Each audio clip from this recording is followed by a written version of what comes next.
है गाइज, आज के वीडियो में हम लोग एक नया टॉपिक को कवर करने जा रहे हैं।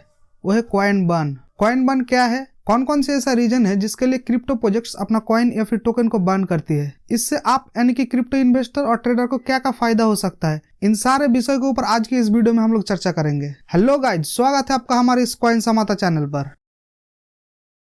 कॉइन बर्न का मतलब होती है क्रिप्टो करेंसी को किसी एक अनयूजेबल वॉलेट एड्रेस पर सेंड कर देना, जिस वॉलेट का प्राइवेट की और उस वॉलेट का एक्सेस किसी के पास नहीं होती है। ये जो वॉलेट एड्रेस होती है इसे बर्न एड्रेस या फिर ईथर एड्रेस कहा जाता है। इस वॉलेट में क्रिप्टो करेंसी सेंड कर देना मतलब इट्स गन फॉर एवर, वो हमेशा के लिए चला जाता है। इस वॉलेट से क्रिप्टो करेंसी को रिट्राइव नहीं किया जा सकता है और उन सारे क्रिप्टो करेंसी को सर्कुलेटिंग सप्लाई से निकाल दिया जाता है। कोई भी पर्सन जो क्रिप्टो करेंसी ओन करता है वो अपना क्रिप्टो करेंसी बर्न कर सकता है, यानी कि उस वॉलेट एड्रेस पे सेंड कर सकता है। कॉइन बर्न का ये जो कॉन्सेप्ट है ये तो क्रिप्टो करेंसी में नया है, लेकिन ये स्टॉक मार्केट में काफी दिनों से चलता आ रहा है। जो लोग स्टॉक मार्केट या फिर शेयर मार्केट में ट्रेडिंग करते हैं उसको अच्छा से पता है कि स्टॉक मार्केट में शेयर्स को बाई बैक किया जाता है, यानी कि कंपनी का जो शेयर्स पब्लिकली ट्रेड होती है उसका सप्लाई कम करने के लिए कंपनी खुद मार्केट से कुछ शेयर्स बाय कर लेते हैं, जिसे शेयर बाई बैक कहा जाता है। यानी कि कंपनी अपने ही शेयर्स बाय करके मार्केट में इसका सप्लाई कम कर देते हैं, जिससे डिमांड काफी ज्यादा बढ़ जाता है। और यही कॉन्सेप्ट क्रिप्टो करेंसी में बर्न के रूप में यूज किया जाता है। सो आई होप कि कॉइन बर्न क्या है आपको समझ में आया है। अब आपको हम मेनली 5 रीजन का बात करेंगे, जिन 5 रीजन की वजह से क्रिप्टो प्रोजेक्ट अपना कॉइन या फिर टोकन को बर्न करती है। मतलब इन 5 तरीकों से क्रिप्टो करेंसी को बर्न किया जा सकता है। पहला रीजन है कि सप्लाई एंड डिमांड। ये सिंपल सा बात है कि किसी भी चीज का अगर सप्लाई कम होती है और उसका डिमांड ज्यादा होती है तो उसका भाव भी बढ़ जाता है। मान लीजिए आपके पास 100 बोरा आलू है और उन आलू को खरीदने के लिए 100 लोग जुटे हैं और उन लोग ना हर एक बोरा का दाम 500 रुपया देने के लिए तैयार है। अब आप चालाकी करके उन 100 बोरा आलू से 50 बोरा आलू हटा देते हैं और बोलते हैं कि हम ये 50 बोरा आलू नहीं बेचेंगे, लेकिन फिर भी वो 100 लोग तैयार है उन 50 बोरा आलू को खरीदने के लिए। और देखिएगा आपकी इन 50 बोरा आलू के लिए उन 100 लोगों में से 50 लोग ऐसे होंगे जो हर एक बोरा का दाम 600 रुपये देने के लिए तैयार हो जाएगा। यानी कि आप सप्लाई कम कर दिए और सेम डिमांड की वजह से आप आलू ज्यादा दाम पे बेच पा रहे हैं। सो यही कॉन्सेप्ट क्रिप्टो करेंसी में यूज किया जाता है। किसी भी क्रिप्टो प्रोजेक्ट अपना क्रिप्टो करेंसी का सप्लाई कम करके प्राइस को इंक्रीज करने के लिए क्रिप्टो करेंसी को बर्न कर देते हैं, और जितना क्रिप्टो करेंसी वो लोग बर्न करते हैं उन सारे क्रिप्टो करेंसी को सर्कुलेटिंग सप्लाई से निकाल दिया जाता है, जिससे इसका डिमांड भी काफी ज्यादा बढ़ जाता है।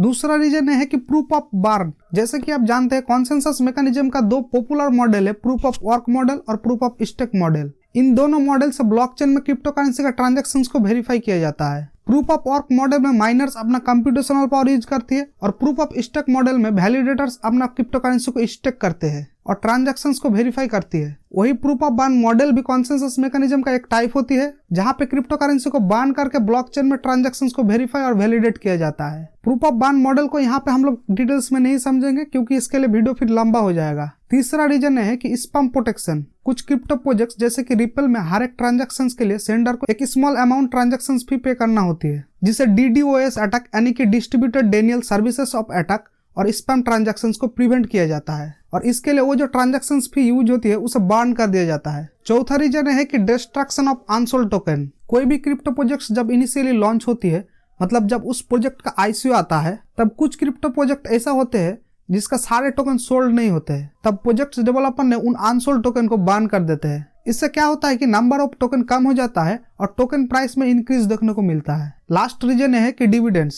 स्टॉक मार्केट में जब कोई भी कंपनी प्रॉफिट कमाता है तब वो कंपनी अपने प्रॉफिट से कुछ पोर्शन अपने शेयर होल्डर के बीच बांट देते हैं, जिससे ये होता है कि कंपनी का जो लॉन्ग टर्म इन्वेस्टर होती है वो काफी खुश हो जाते हैं और उन कंपनी का शेयर्स का डिमांड भी काफी इंक्रीज होती है। यही कॉन्सेप्ट क्रिप्टो करेंसी में कॉइन बर्न करके यूज किया जाता है। ज्यादातर सेंट्रलाइज एक्सचेंज जैसे कि बाइनेंस, क्यूकॉइन इन कॉन्सेप्ट को यूज करती है। बाइनेंस एक्सचेंज हर क्वार्टर में जितना प्रॉफिट अर्न करता है उनमें से 20% प्रॉफिट से बाइनेंस टीम ने BNB यानी कि बाइनेंस कॉइन को बाय करता है और उन सारे BNB कॉइन को बर्न कर देते हैं। रिसेंटली 17 अक्टूबर में बाइनेंस टीम ने अप्रोक्स $640 मिलियन का BNB कॉइन बाय करके उसे बर्न कर दिया है, जो कि बाइनेंस का 17th कॉइन बर्न इवेंट था। बाइनेंस टीम का ये कहना है कि वो लोग तब तक बर्न करते रहेंगे जब तक BNB कॉइन का मैक्सिमम सप्लाई 100 मिलियन तक ना आ जाए। BNB कॉइन का इनिशियल सप्लाई था 200 मिलियन यूनिट्स। इसके अलावा कुछ क्रिप्टो करेंसी ऐसा होते हैं जिसका कॉइन या फिर टोकन ऑटोमेटिकली बर्न होती रहती है। उन सारे क्रिप्टो करेंसी का जो ट्रांजैक्शंस फी होती है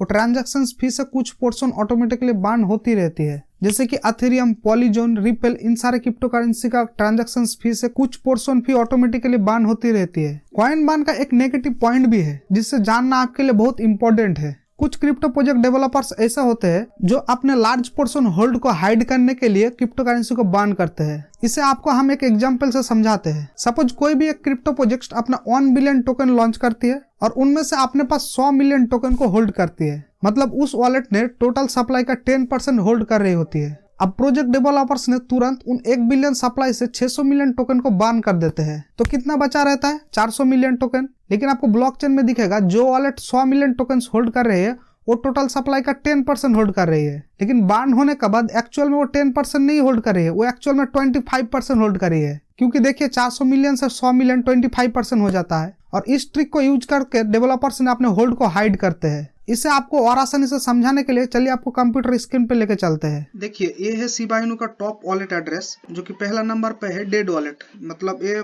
410 ट्रिलियन अप्रॉक्स होल्ड कर रही है शिबा इनू, जो कि 41% है टोटल सप्लाई का।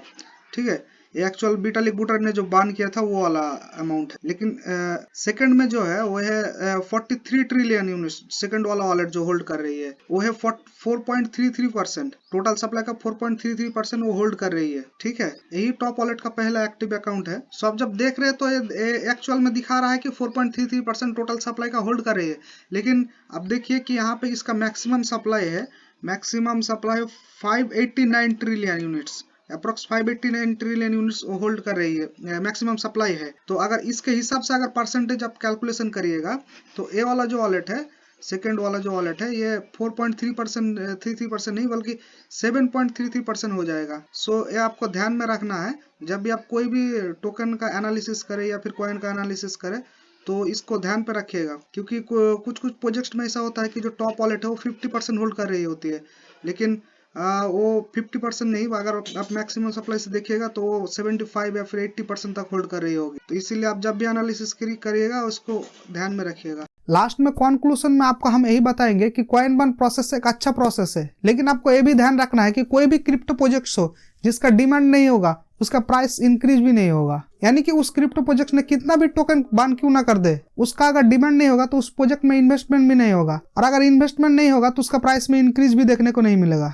इसीलिए कॉइन बान प्रोसेस को ऐसे मत देखिएगा कि कॉइन बान प्रोसेस से प्राइस में इंक्रीज हो जाता है। सो आई होप कि कॉइन बान का कॉन्सेप्ट आपको अच्छे से समझ में आया है। वीडियो अच्छा लगा तो वीडियो को लाइक करिएगा। आपके मन में अगर कुछ डाउट आ रहा है या फिर वीडियो कैसा लगा है नीचे कमेंट करके जरूर बताइएगा। इसी तरह क्रिप्टो एजुकेशन रिलेटेड और जानकारी के लिए चैनल को सब्सक्राइब करके बेल आइकन को भी दबा दीजिएगा। मिलते हैं अगले वीडियो पे, तब तक के लिए धन्यवाद।